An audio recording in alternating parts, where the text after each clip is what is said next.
Okay, तो देखो आज का जो टॉपिक रहेगा वो रहने वाला है call by value and call by reference. क्या ओपन है भाई, इसको कर देते हैं क्लोज।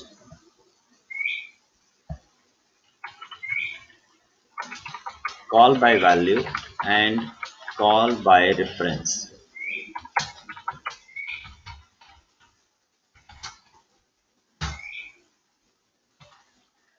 देखिए, फंक्शन कॉलिंग तो सभी बच्चों ने अभी तक समझ ही ली है।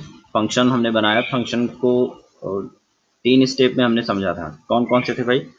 First one is function prototyping, then हमने पढ़ा फंक्शन कॉलिंग एंड देन हमने पढ़ा फंक्शन डेफिनेशन। ठीक है, तो एक टर्म आएगा call by value and call by reference. Actual में जब हम कोई फंक्शन कॉल करते हैं, स्पेशली पैरामीटराइज फंक्शन, स्पेशली हम बात कर रहे हैं पैरामीटराइज फंक्शन की। सपोज कीजिए मेरे पास कोई फंक्शन है, फंक्शन 1, जिस पर x एंड y कोई भी 2 इंटीजर पैरामीटर मुझे पास करना है। इसकी अगर प्रोटोटाइपिंग की बात करें, प्रोटोटाइप में कुछ इस तरह से होगी।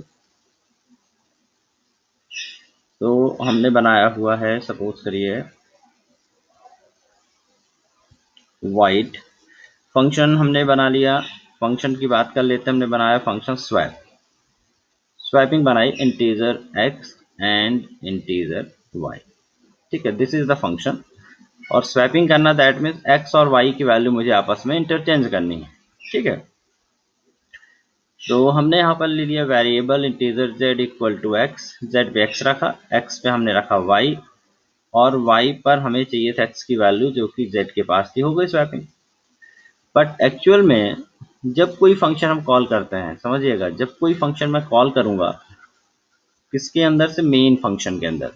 जब भी मेन फंक्शन में कोई फंक्शन हम कॉल करेंगे, here is the main function, और मेन पे मैंने फंक्शन कॉल किया स्वैप। सपोज कीजिए मैंने a एंड b दे दिया। ठीक है, so actually the copy of a, one copy of a will be assigned to the variable x and the copy of b will be assigned to the variable y. ठीक है, only the copy of value will be assigned. ठीक है, that means x and y are the separate variable. क्या x और y वही है जो a and b है? नहीं भाई, these are the separate variable and they are again separate variable. तो ये अलग दो वेरिएबल हैं, ये दो अलग वेरिएबल हैं, दैट मीन्स टोटल 4 वेरिएबल बनेंगे। अब समझिएगा, ये वाला जो फंक्शन है, ये वाला जो फंक्शन है, जब ये कॉल होगा तब ये रैम पे लोड होता है। एक्चुअली जैसे ही फंक्शन कॉलिंग होगी, फंक्शन कॉलिंग के टाइम पर ये मेमोरी पर पहुंच जाएगा। Memory that means random access memory पर ये प्रोग्राम हमारा पहुंचेगा। उसी तरह से मेन फंक्शन भी हमारा कहाँ लोड रहेगा, रैम पर। जैसे ही फंक्शन प्रोग्राम मैं रन करूंगा, ऑटोमेटिकली उस टाइम पर हमारा प्रोग्राम लोकल मेमोरी पे लोड हो जाता है। अब जैसे ही कॉलिंग खत्म हुई, ये रैम पे लोड हुआ, और जैसे ही फंक्शन फिनिश हुआ, जैसे ही फंक्शन फिनिश हुआ उसी टाइम पर ये रिमूव हो गया। रिमूव फ्रॉम रैम, मतलब रिमूव का मतलब है कि यहाँ पर सारे वेरिएबल लॉस हो जाएंगे। Variable will be deleted. जैसे कोई फंक्शन रन होता है उसके वेरिएबल बनते हैं मेमोरी पे, और जैसे ही फंक्शन डिलीट होता है जो वेरिएबल है ऑटोमेटिकली क्या हो जाते हैं, डिस्ट्रॉय हो जाते हैं। दैट मीन्स अगर मेरा फंक्शन 2 बार कॉल हो रहा है, 3 बार कॉल हो रहा है, तो हर बार एक्स एंड वाई बनेगा और हर बार एक्स एंड वाई डिलीट हो जाएगा। उसी तरह से मेन जब कॉल होगा तो ए एंड बी बनेगा। सपोज कि ए एंड बी कोई वैल्यू है, कोई भी वेरिएबल, ए इक्वल टू मैंने 5 दे के रखा है, बी इक्वल टू हमने 10 दे के रखा है। तो मेन जब तक रन हो रहा तब तक ए एंड बी है, लेकिन ये बार बार कॉलिंग के टाइम पर बनते हैं और फिर डिस्ट्रॉय हो जाते हैं। तो एक्चुअल होने क्या वाला है, जब हम यहाँ ए एंड बी की स्वैपिंग कर रहे हैं तो ये ए एंड बी कॉपी हो रहा है एक्स एंड वाई में, ये अलग मेमोरी पे बन रहा है। जब आप प्रोग्राम देखते हैं कभी भी, कभी आप मेमोरी की बात करें, अगर आपने ऑपरेटिंग सिस्टम पढ़ा हो तो आप स्टैक मेंटेन होता है। दैट मीन्स यहाँ पे एक्स एंड वाई बना। सपोज कीजिए आपका मेन फंक्शन, मेन का ए एंड बी है, तो आपने डेटा दिया एक्स वाई को, यहाँ पर मेमोरी पे एक्स एंड वाई बना होगा, देन उसके बाद ये लॉस हो गया होगा। तो जो भी डेटा हुआ इस मेमोरी पर स्वैप हुआ, एक्स एंड वाई पर, बट ए एंड बी पर कोई चेंज नहीं हुआ। ठीक, कॉल बाय वैल्यू समझिएगा।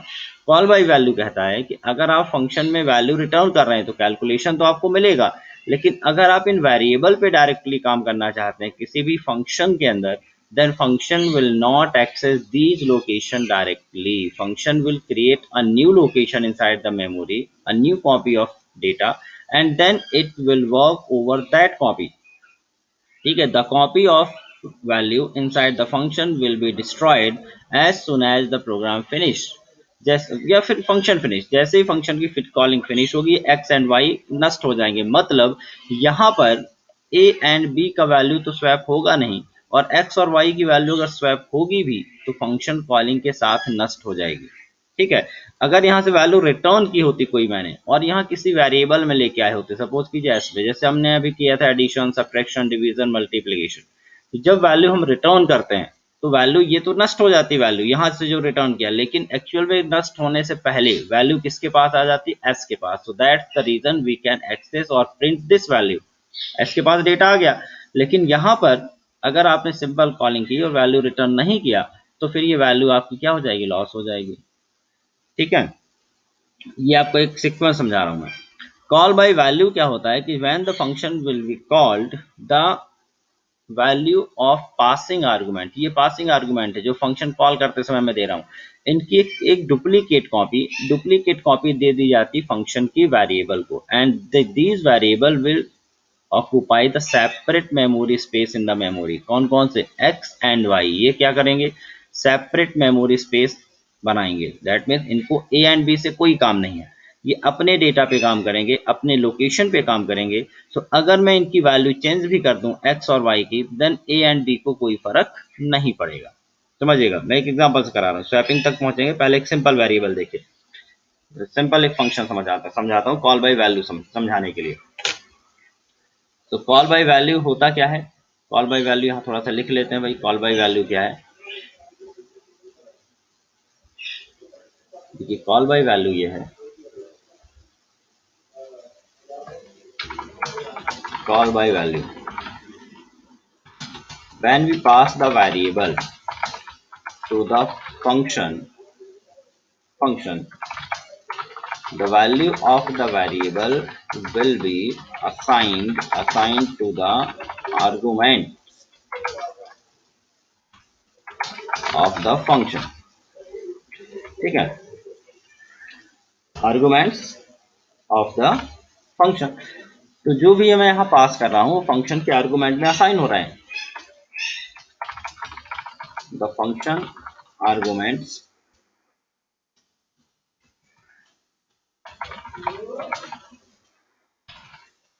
फॉर्मल पैरामीटर जिसे बोलते हैं, formal parameters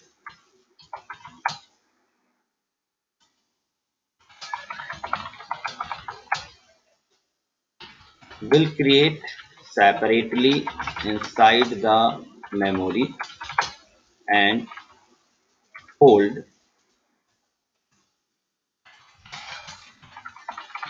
separate copy of the data। Separate copy of the data, याद रखेंगे separate copy of the data, वो अपने मेमोरी पर अपना इंडिविजुअली बनेंगे, और जो भी आप डेटा दे रहे हैं उनकी एक सेपरेट कॉपी, बिल्कुल अलग कॉपी बना के रख लेंगे। वैसे जैसे मेरे पास कोई नोट है, मैंने कहा भाई इसकी फोटो कॉपी तुमको दे देता हूँ। अब मैंने अगर फोटो कॉपी दे दी आपको, और आपने उस फोटो कॉपी पे कोई चेंज किया, कोई चीज आपने हाईलाइट कर दी, कोई चीज आपने रिमूव कर दी तो ठीक है, तो होगा क्या कि क्या वो जो आप अपनी कॉपी पे कर रहे हैं क्या वो मेरे कॉपी पे दिखेगा, नहीं दिखेगा, क्योंकि आपने तो एक सेपरेट कॉपी रखी हुई है। तो आप अपने कॉपी पे कोई भी काम करें वो हमारी कॉपी पर, दैट मीन्स एक्चुअल कॉपी पर डिस्प्ले नहीं होगी।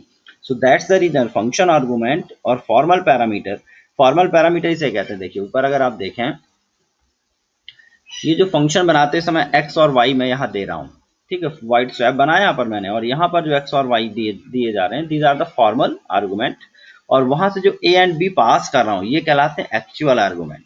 ठीक है, फॉर्मल एंड एक्चुअल। तो hold the separate copy of data, ठीक है, separate copy of data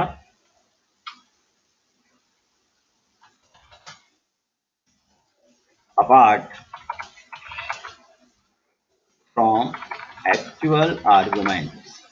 actual arguments मतलब given by the main function. Main function जो दे रहा आर्गुमेंट उस वो तो मेन फंक्शन के पास है, और जो आपने यूडीएफ बनाया है उसके अंदर उनकी एक सेपरेट कॉपी है, ठीक है, अपार्ट ऑफ एक्चुअल आर्गुमेंट, उनके अलावा कोई कॉपी है।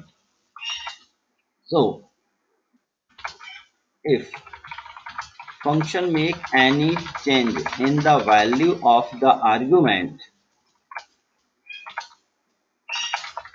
argument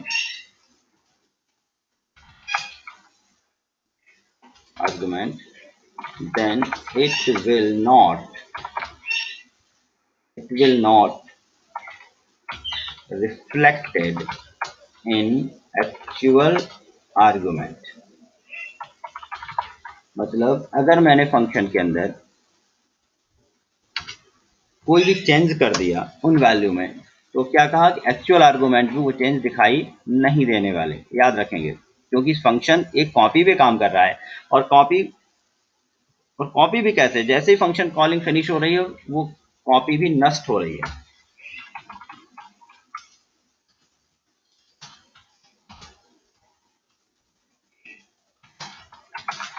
As soon as the function calling finished,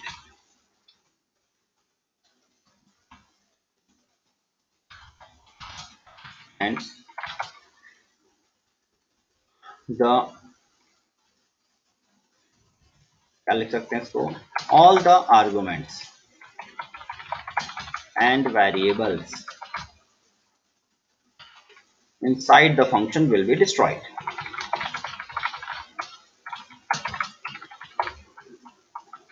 ठीक है, अब समझिएगा, यहां पर मैंने एक प्रोग्राम बनाया, देखते जाइए। सपोज कीजिए मैंने void बनाया, और void प्रोग्राम मैंने बना दिया नेक्स्ट वैल। नेक्स्ट वैल तो नेक्स्ट वैल्यू, ठीक है, हमने बनाया नेक्स्ट वैल और हमने कहा इंटीजर, आप एक वैल्यू दीजिए, और ये क्या करेगा, उसकी नेक्स्ट वैल्यू दिखाएगा। ये फंक्शन उसकी क्या दिखाएगा, नेक्स्ट वैल्यू। चलिए हमने मेन फंक्शन बनाया, इंटीजर ए इक्वल टू मैंने कर दिया 20, और मैंने यहाँ नेक्स्ट वैल फंक्शन को कॉल किया और हमने यहाँ पर ए को पास किया, ठीक है, नेक्स्ट वैल। मैंने बनाया function, function that mean void next val. void है भाई, तो वैल्यू रिटर्न नहीं करेगा, समझिएगा बात को। मैंने इंटीजर एक्स लिखा, मैं क्या चाह रहा हूँ, जो भी वैल्यू आएगी सीधे प्रिंट करो। मैंने लिखा एक्स प्लस प्लस, एक्स की वैल्यू बढ़ा दी मैंने, एंड यहाँ पे प्रिंट किया next value equal to percentage d x, ठीक है। फंक्शन फाइन काम करेगा, अभी आपको लगेगा सब कुछ सही चल रहा है। देखिए अगर मैंने अभी रन किया,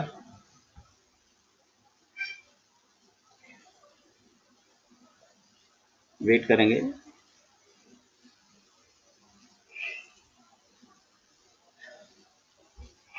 हो प्रिंट एफ, यहाँ पे एफ भूल गया, प्रिंट एफ किया, अगेन इसे रन किया। देखिए नेक्स्ट वैल्यू इक्वल टू 21, सब कुछ सही दिख रहा है देखने में। नेक्स्ट वैल्यू 21, बिल्कुल 21 आनी चाहिए, लेकिन हुआ क्या एक्चुअली, एक ही कॉपी, एक सेपरेट कॉपी किसके पास आई, एक्स के पास आई, और उस एक्स में एक बढ़ गया और वो वैल्यू दिख गई। बट ये जो एक्स प्लस प्लस हुआ है, it will not be added to the actual argument. That mean A की वैल्यू अभी भी 20 है, ए की वैल्यू अभी भी क्या है, 20। मतलब अगर मैं ए की वैल्यू यहाँ प्रिंट करूं, if I will print the value of a, printf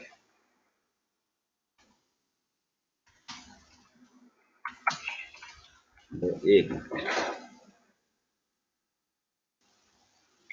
printf slash n the value of a equal to percentage d, and मैंने ए को प्रिंट किया। देखिए फंक्शन कॉलिंग की है, हमने एक दिन बताया था आपको, जब भी फंक्शन कॉलिंग होगी तो पहले कंट्रोल मेन को छोड़कर किसके पास जाएगा, फंक्शन के पास। दैट में नेक्स्ट वैल वाला कोड चलेगा, नेक्स्ट वैल वाला जब कोड चल जाएगा तो वापस यहाँ पर आएगा, और फिर इस लाइन को चलाएगा। दैट मीन्स पहले ये फंक्शन चलेगा next value equal to percentage d, और यहाँ पर x की वैल्यू 21 दिखाएगा, लेकिन इसके बाद जब a को प्रिंट करेगा तो आपको मिलेगा कि a तो अभी भी 20 ही है। ठीक है, a की वैल्यू चेंज नहीं हुई है। That is the function call by value. ये देखिए, the value of a is still 20। That means function ने अपने कॉपी पे चेंज किया, अपने डेटा पे चेंज किया, बट एक्चुअल पैरामीटर पर फंक्शन कोई काम नहीं कर रहा है। ठीक है, एक्चुअल पैरामीटर पर फंक्शन कोई काम नहीं कर रहा है। तो ये एक सिंपल एग्जांपल था डेमोन्स्ट्रेट करने के लिए कि कॉल बाय वैल्यू क्या काम करता है। ठीक है, चलिए यहाँ इसको डिस्क्राइब थोड़ा सा एक्सप्लेन कर देता हूँ। देखिए, ये रहा आपका मेमोरी। सपोज कीजिए ये मेरा रहा मेन फंक्शन, मेन की मेमोरी हो गई है। मेन के अंदर यहाँ पर ए के लिए कोई मेमोरी बनी हुई है जिस पर क्या स्टोर है 20। ठीक है, फिर हमने यहाँ पे फंक्शन कॉलिंग की। हियर इज द फंक्शन, ये आपका फंक्शन कॉलिंग हुआ। यहाँ पे आपने फंक्शन को कॉल किया तो कंट्रोल यहाँ पे पहुँच गया। ठीक है, यहाँ पे नेक्स्ट वैल्यू आपने कॉल किया, और जैसे ही फंक्शन कॉल हुआ तो मेमोरी पर एक क्या बना, x equal to 20, then x plus plus, तो इस 20 को इसने क्या कर दिया 21। तो सारा खेल कहाँ हो रहा है, यहीं पर हो रहा है, इस मेमोरी पर, ना कि इस a वाली मेमोरी पर। और जब ये फंक्शन की कॉलिंग फिनिश हो गई तो अगेन यहाँ पहुंच गया प्रोग्राम, अगेन यहाँ पहुंच गया। बट यहाँ देखा हमने कि a में तो कोई चेंज हुआ ही नहीं है, सारा का सारा चेंज किस में हुआ, x में चेंज हुआ है। So that's why if function make any change inside the variable argument or x, it will not affect the actual argument. So a is a actual argument, it is called at actual parameter। और ये जो x है, this is the formal parameter. ठीक है, clear भाई? यहाँ तक call by value कैसे काम कर रहा है कि एक सेपरेट कॉपी दे रहा है और उस सेपरेट कॉपी पे फंक्शन काम कर रहा है, और अगर फंक्शन उस कॉपी पे कोई चेंज कर रहा है then it will not effected reflected inside the actual argument. क्यों ऐसा हो रहा है? क्योंकि फंक्शन अपना सेपरेट वेरिएबल बना रहा है और उस वेरिएबल पे काम कर रहा है। हाँ, ये अलग बात होती कि अगर हम वैल्यू रिटर्न कर देते, अगर वैल्यू हम रिटर्न कर देते तो वैल्यू रिटर्न होकर आ जाती किसी वेरिएबल में। ठीक है,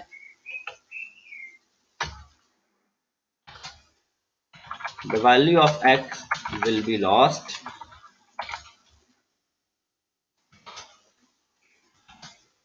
as the function calling finish।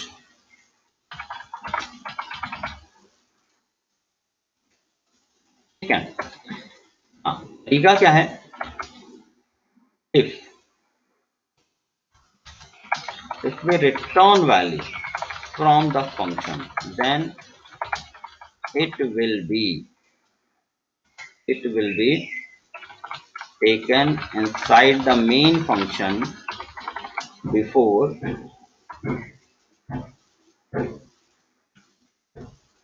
losing the value। तो लॉस होने से पहले वैल्यू मिल सकती है। देखिए, अगर मैंने यहाँ पर x को प्रिंट नहीं किया बल्कि यहाँ पर मैंने रिटर्न कर दिया, देखते जाइए, रिटर्न कर दिया मैंने x को, तो अगर ये रिटर्न कर रहा, देखिए, तो इसको एक वेरिएबल चाहिए होगा। दैट मीन्स यहाँ पर सपोज के इंटीजर b ले लिया, तो x की वैल्यू यहाँ फंक्शन से तो नष्ट हो गई, बट नष्ट होने से पहले वो वैल्यू रिटर्न होकर किसके पास आ गई, b के पास। तो स्टिल अभी भी b में 21 आया, a में कोई चेंज नहीं हुआ। ये भी याद रखिए, अभी भी अगर मैं देखूं तो मैंने लिखा printf less n b equal to percentage d। ठीक है, बी में डेटा 21 आएगा बट ए में अभी भी स्टिल 20 रहेगा। दैट मीन्स ये प्रूफ करना मुझे कि एक्स पे अगर हम कोई चेंज कर रहे हैं तो एक्चुअल पैरामीटर पे चेंज नहीं कर सकता है फंक्शन, जब तक हम वेरिएबल डिक्लेयर कर रहे हैं, call by value. That means when until we will not declare the pointer, जब तक हम पॉइंटर नहीं बनाएंगे तब तक ये क्या बनने वाला, कॉल बाय वैल्यू ही रहता है। Call by value that means जिसमें हम वेरिएबल बनाते हैं। अब देखिए एक बार इसको रन करके देखते हैं।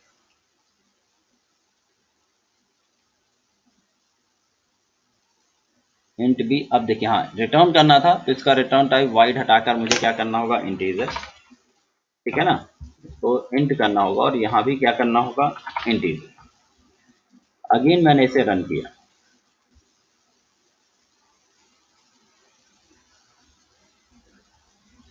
Value of a is equal to 20, देख रहे हैं, जबकि value of b equal to 21। तो when we perform the call by value, then it is not possible to change the actual argument in using the function। तो function का use करके हम actual argument को चेंज नहीं कर पा रहे हैं। इसका आउटपुट भी आपने देख ही लिया किस तरह से काम कर रहे हैं। इस बार हमने यहाँ वैल्यू रिटर्न किया, रिटर्न करके मैंने बी में दिया। अब यहाँ पर अगर हम देखें तो ए की वैल्यू 20 ही मिलने वाली है, बट बी की वैल्यू क्या मिलेगी, 21। ए की वैल्यू पे कोई चेंज नहीं हुआ, ठीक है। सेम एग्जांपल और एक देख लेते हैं कॉल बाय वैल्यू का। एग्जांपल 2, मान के चलिए मैंने स्वैपिंग का प्रोग्राम बनाया। एक प्रोग्राम और देखिए, तो कॉल बाय वैल्यू सिर्फ तब अच्छी है जो हम रिटर्न कर रहे हैं वैल्यू को, जैसे एडिशन, सब्ट्रैक्शन, डिवीजन, इस तरह कोई वैल्यू अगर मैं रिटर्न कर रहा हूं तब तक अच्छी है कॉल बाय वैल्यू। लेकिन अगर हम चाह रहे हैं इस वैल्यू पे कोई चेंज हो, then it is not suitable, ठीक है। अगर हम चाह रहे हैं नेक्स्ट वैल करें और ए की वैल्यू ही 21 हो जाए, तो इट्स नॉट सुटेबल, ठीक है, फंक्शन फॉर दिस पर्पज। तो कॉल बाय वैल्यू इसके लिए नहीं है, इसके लिए आएगा कॉल बाय रेफरेंस। चलिए एक फंक्शन और बना लेते हैं पहले। चलिए वॉइड हमने बनाया स्वैप, हमें कुछ चीज रिटर्न नहीं करनी है, केवल हमें वैल्यू को आपस में स्वैप करना है। मेन फंक्शन बनाया, integer a equal to 20, b equal to हमने लिया 50 है, टी छूट गया, गुड, टी छूट गया। अब यहाँ पर हमने लिखा स्वैप ए कॉमा बी, और स्वैप के बाद हमने लिखा print f value after swapping, a equal to percentage d, b equal to percentage D, a comma b. यहाँ पे स्वैप किया नहीं, मैंने स्वैप फंक्शन कॉल किया, ठीक है। और मैं स्वैपिंग कर देता हूँ फंक्शन के अंदर, वाइड स्वैप। अब यहाँ एक्स एंड इंटीजर लिया मैंने वाई, और यहाँ एक्स और वाई की स्वैपिंग कर दूँ, integer Z equal to x, Y Y equal to हमने दे दिया एक्स की value, and x equal to x की वैल्यू दे दी जेड में, एक्स में दे दी वाई की वैल्यू, और वाई को चाहिए जेड एक्स की वैल्यू जो कि जेड के पास है, ये हमने यहाँ पे स्वैपिंग कर दी। यहाँ पर अगर हम लिखें print f swapping inside the function x equal to percentage d. अब यहाँ पर x में किसकी वैल्यू आ रही, बेसिकली a की वैल्यू आ रही, तो कॉपी ऑफ ए तो x के पास है, अंदर चेंज हो जाएगा y, that means copy of b equal to percentage d. But यहाँ आप a एंड b को प्रिंट नहीं कर सकते, याद रखें, we can not print a and b because a and b are the local variable. ये भी हमने शुरू में पढ़ा था, लोकल एंड ग्लोबल। अगर कोई वेरिएबल किसी फंक्शन के अंदर डिक्लेयर है, then we can not use it outside of that function. ना तो मैं x और y को मेन पे कॉल कर सकता हूँ, ना ही a एंड b को यहाँ यूज कर सकता हूँ, ये एरर आएंगे। तो अगर मैं इस प्रोग्राम को चलाऊं, तो जब ये प्रोग्राम रन होगा, तो दिखाएगा स्वैपिंग इनसाइड द फंक्शन, क्योंकि पहले क्या चलेगा, स्वैप। तो swapping inside the function, function के अंदर ये a की वैल्यू 50, b की क्या दिखाएगा 20, फंक्शन के अंदर स्वैपिंग होगी, दैट मीन x और y की स्वैपिंग होगी। लेकिन जैसे ही फंक्शन कॉलिंग खत्म होगी, तो आपको a एंड b में स्टिल क्या मिलने वाला, 20 एंड 50, क्योंकि एक्चुअल में a एंड b की एक्चुअल में स्वैपिंग नहीं हुई है। स्वैपिंग किसकी हुई है, इनकी डुप्लीकेट कॉपी की, जो कि फंक्शन के पास थी। तो अगेन देखिए इस प्रोग्राम को रन करते हैं।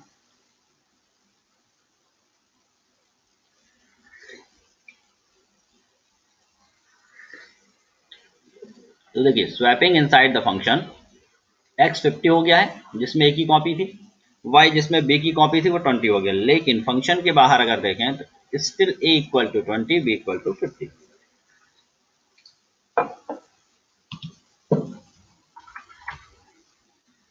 इसकी ये वाला एग्जांपल भी देखिए, इसका आउटपुट भी हम इस पे पेस्ट कर देते हैं।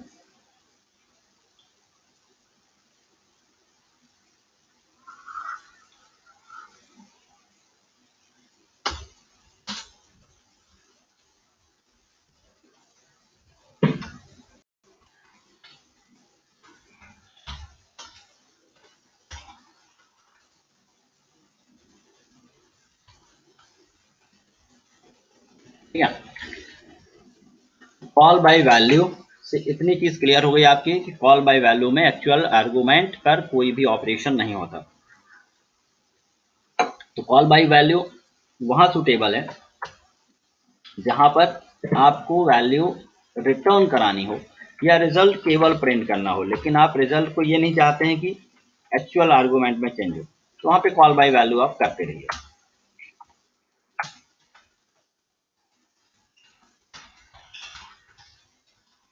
तो call by value suitable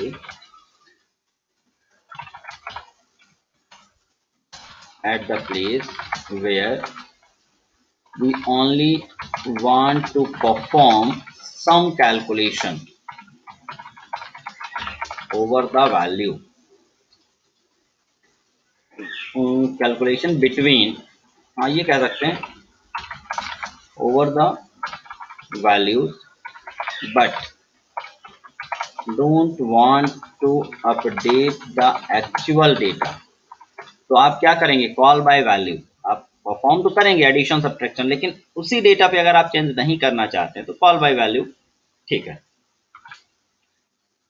In this concept, the function is declared with normal variables। ठीक है, मतलब नॉर्मल आर्गुमेंट के साथ फंक्शन डिक्लेयर किए जाते हैं। इसमें कोई आर्गुमेंट में कोई भी एडिशनल कुछ नहीं करना, मतलब नॉर्मल जो हम बना रहे हैं वो कॉल बाय वैल्यू ही बन रहा है। ठीक है, and calculation over the value but don't want to update the actual data, तो आप इसको करेंगे। और when we will return the result, जब आपको वैल्यू रिटर्न करानी हो तो भी आपका ये कॉन्सेप्ट सूट करेगा। बट आज के देखिए दोनों कॉन्सेप्ट में ये काम मजा नहीं आया, क्यों? क्योंकि हमने यहाँ पर क्या एक्सपेक्ट किया कि हमारी एक्चुअल वैल्यू चेंज हो, जो कि नहीं हो रही है। अब देखते हैं call by reference. Call by reference, this is the pointer based function. अब पॉइंटर अभी नहीं पढ़ा है, आगे पढ़ाऊंगा, लेकिन जितना जरूरी है उतना भी समझा देता हूं मैं। तो पहली चीज आप याद रखेंगे, this is the pointer based function that will take the address of the actual parameter in place of their value। हमने अभी एक एग्जांपल आपको दिया था फोटोकॉपी का, मैंने एक एग्जांपल दिया फोटोकॉपी का। मैंने कहा भाई कि आपको एक कॉपी दे दी, मैंने एक कॉपी आपको दे दी, एक कॉपी धीरज को दे दी। हमने कहा भाई तुम लोग दोनों इस डेटा को पढ़ लो। आपने क्या किया, आप होशियार थे, आपने उसको अंडरलाइन कर लिया, कोई चीज़ थी तो आपने उसको बोल्ड में कर लिया, तो आपने थोड़ा बहुत करेक्शन कर लिया, जो काम करनी था आपने काट दिया। लेकिन ये चेंज धीरज की कॉपी में नहीं मिला, नहीं मेरी कॉपी में, क्योंकि आपने कॉल बाय वैल्यू पे काम किया, आपको हमने एक वैल्यू दे दी डुप्लीकेट।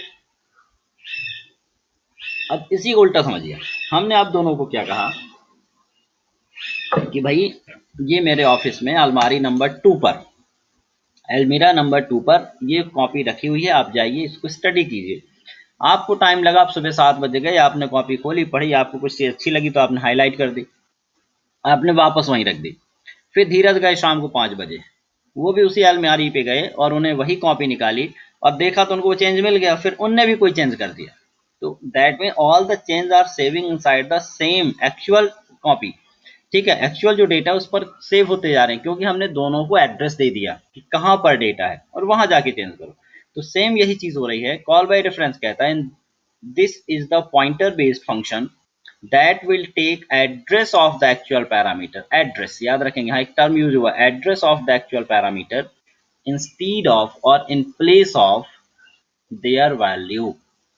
तो वैल्यू की जगह पर हमें क्या देना है, एड्रेस। वैल्यू की जगह पे क्या देना है, एड्रेस देना है। तो दैट मीन्स कुछ इस तरह से कॉलिंग होगी, लाइक जैसे मैंने यहाँ पे फंक्शन बनाया void नेक्स्ट वैल, मैंने बनाया नेक्स्ट वैल, और यहाँ पे एड्रेस ऑफ ए पास कर दिया। कॉलिंग की बात करें, मान के चलो मैंने कॉलिंग बनाई, calling how to call the function. Calling की बात करें, कॉलिंग कैसे की, हमने नेक्स्ट वैल कॉल के एड्रेस ऑफ ए दे दिया। स्वैपिंग करनी थी तो हमने यहाँ पे स्वैप फंक्शन बनाया और यहाँ address of A and address of B pass किया। तो कॉलिंग समझ में आ गई। तो कॉलिंग करते समय हमें वैल्यू नहीं बल्कि क्या देना है, उनका एड्रेस देना है। वैल्यू नहीं देनी बल्कि उनका क्या देना है, एड्रेस। कॉल बाय रेफरेंस का पहला फंडा। अब बात आती है, अगर मुझे एड्रेस देना है तो फंक्शन तो एड्रेस को नहीं ले सकता भाई। तो to accept the address of the variable we have to declare the pointer argument inside the function। मुझे क्या बनाने पड़ेंगे, पॉइंटर। पॉइंटर में कुछ भी ज्यादा नहीं है, पॉइंटर के लिए सिर्फ आपको जो x बनाना है, यहाँ से देखिए, जो भी आपको x बनाना है, आपको x के साथ स्टार x बना देना है। ठीक है, इस तरह से बना देना है। जो आपको पॉइंटर बनाना है उसके साथ क्या लगा देना है, केवल स्टार लगा देना है। तो लाइक जैसे void मैंने स्वैप बनाया, तो स्वैपिंग बनाते समय जब आप फंक्शन बना रहे तो int pointer x and int pointer y बना देना है और आपको इसको डिफाइन करना है। ठीक है, आपको क्या दूसरा वर्ड याद रखना है कि we have to declare the pointer inside the function argument. Normal variable नहीं बनाने हैं अगर आप कॉल बाय रेफरेंस करना चाहते हैं। इसी को एक्चुअल पास बाय रेफरेंस बोलते हैं। कहते हैं सी में call by value, call by reference, but actual में they are the pass by value and pass by reference. ऊपर मैं चेंज भी कर दूं ताकि अगर कोई पूछ ले pass by value pass by reference क्या है, तो यही चीज यहाँ पर मैंने लिखा, और pass by value and pass by reference,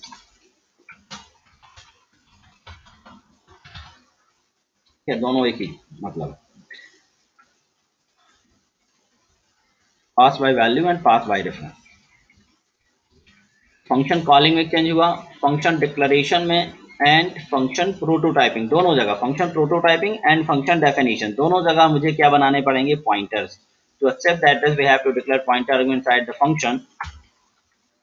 अब देखिए, अगर हम डिक्लेरेशन की बात करें, डिक्लेरेशन टाइम दैट प्रोटोटाइपिंग पे कैसे बनाएंगे, ये देखिए, प्रोटोटाइपिंग पे अगर हम बना रहे हैं तो हमको लिखना होगा void swap integer pointer and integer pointer, यहां से पॉइंटर बना देंगे। लेकिन अगर जब डिफाइन करेंगे डेफिनेशन, तो फिर मुझे इनकी वैल्यू भी देनी पड़ेगी। समझ रहे हैं, किसकी, इन पॉइंटर की इस तरह से देनी पड़ेगी। तो वहां सिर्फ इंट पॉइंटर बनाना है, बट वहां जब पॉइंटर के साथ वैल्यू वेरिएबल बनाएंगे तो एक्स एंड वाई के साथ मुझे क्या लगा देना, स्टार लगा देना। Then how to access the value inside the function. आपने पॉइंटर तो लगा दिया, अब आप कैसे काम करेंगे, पॉइंटर के एक मेन टॉपिक आएगा और बेहतरीन ढंग से क्लियर हो जाएगा। अभी तो केवल आपको एक ओवरव्यू समझा रहा हूं। देखिए होगा क्या कि अब यहां पर सपोज करिए कि हमारे पास ये मेन फंक्शन है। मेन के अंदर से मैंने बनाया swap address of A and address of B दे दिया। ठीक है, ये हमारे पास मेमोरी है। मेमोरी में कहीं भी ए बना है और कहीं पर बी बना है। एक दिन हमने जब एरे पढ़ाया था तो ये बताया था मेमोरी के अंदर एड्रेसिंग होती है। मेमोरी में एड्रेस चलते रहते हैं हर एक का, जैसे 65523 इस तरह से, 6552, मान लो 24 है, यहाँ पे 28, इस तरह समथिंग है। यहाँ पे कुछ डेटा स्टोर है, यहाँ पे 10 स्टोर है, यहाँ पे 20 स्टोर। तो जब स्वैप को मैंने फंक्शन कॉल किया और यहाँ पे सपोज कीजिए स्वैप कोई फंक्शन बना हुआ है जहाँ पर integer pointer x and integer pointer y बना हुआ है। तो यहाँ पे क्या आएगा, x के पास अब डेटा नहीं आएगा, बल्कि अगर x और y बना है, ध्यान से देखिए, अगर x और y बना है, this is the x and this is the y, तो x में क्या आ रहा है, एड्रेस ऑफ ए, मतलब 65024 और यहाँ पे 65028 समथिंग समथिंग ये आ गया, मतलब वैल्यू तो आई ही नहीं, कॉपी नहीं आई वैल्यू की। अब यहाँ पर अगर इनको एक्सेस करना है x की वैल्यू को, तो हमको x नहीं लिखना। अगर मैंने x लिखा तो ये 6525 को जो भी लिखा है यहाँ पे उस पे काम करेगा। We don't want to use the address, I want to access the value that is available is inside this address. मैं कहूंगा x के पास कि आपके पास जो एड्रेस है ना उसकी वैल्यू पे जाइए, तो दैट मीन्स x के पास तो एड्रेस है, तो इसकी वैल्यू पे जाने के लिए हम कहेंगे content of this address, content of this address that is the 10 and content of the this address this is the 20. So to access the content of that address, we again have to use the pointer or content of operator to access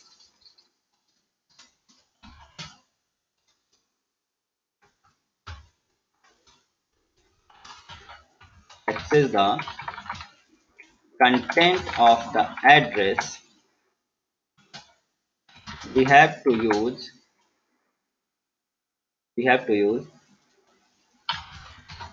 content of operator star.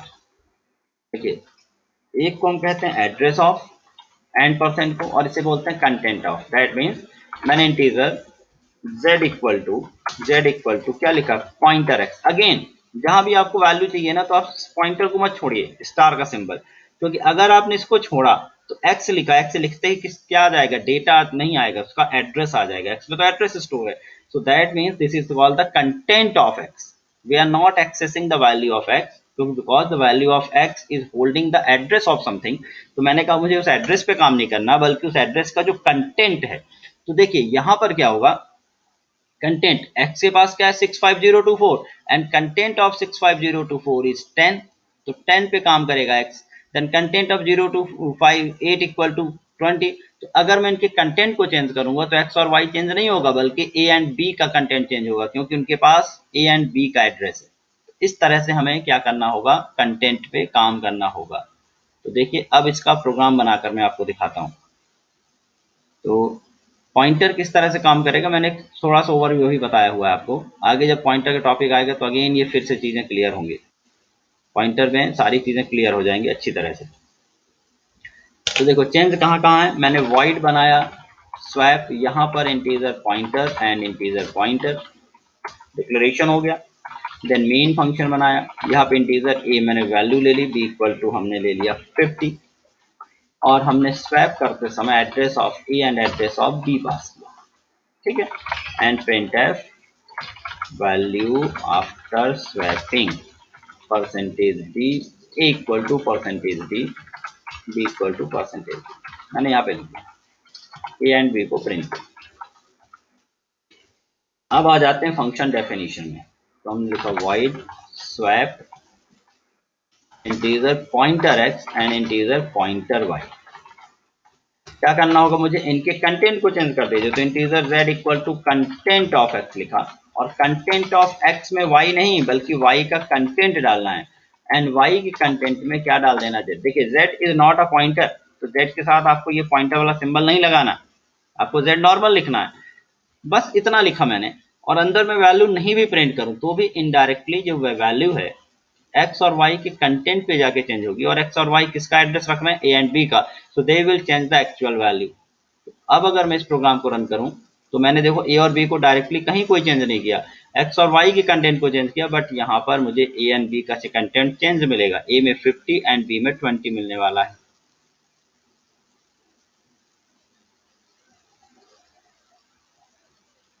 ये देखिए a equal to 50 and b equal to 20, तो value will be interchange.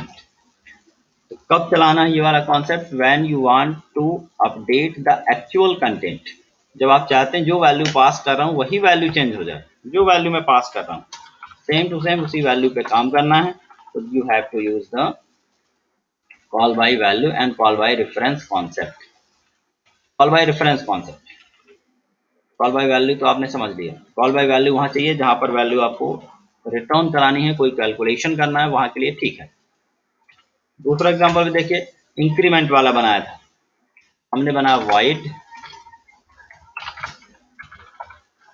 Next और integer pointer दे दिया। Main बनाया हमने, integer a बनाया, ए equal to हमने ले लिया 10 और हमने नेक्स्ट वैल्यू दे दी एड्रेस ऑफ ए। ठीक है, ए की वैल्यू ही चाहता हूं मैं कि प्लस प्लस हो जाए, ए की वैल्यू ही चेंज करना चाहता हूं।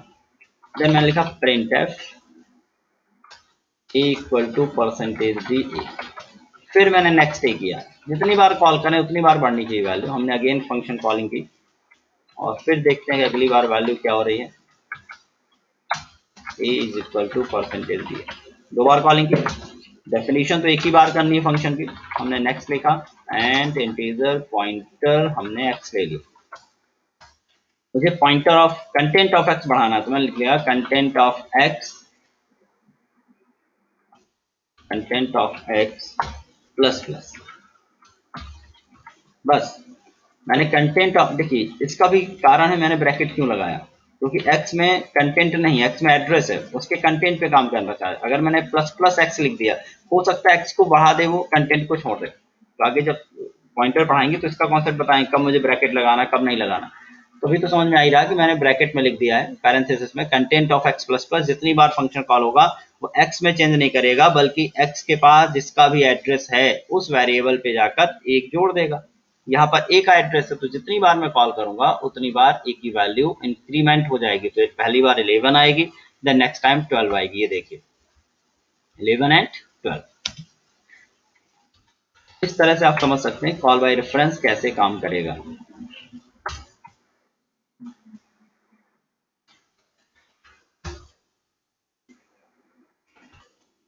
एग्जाम्पल 2,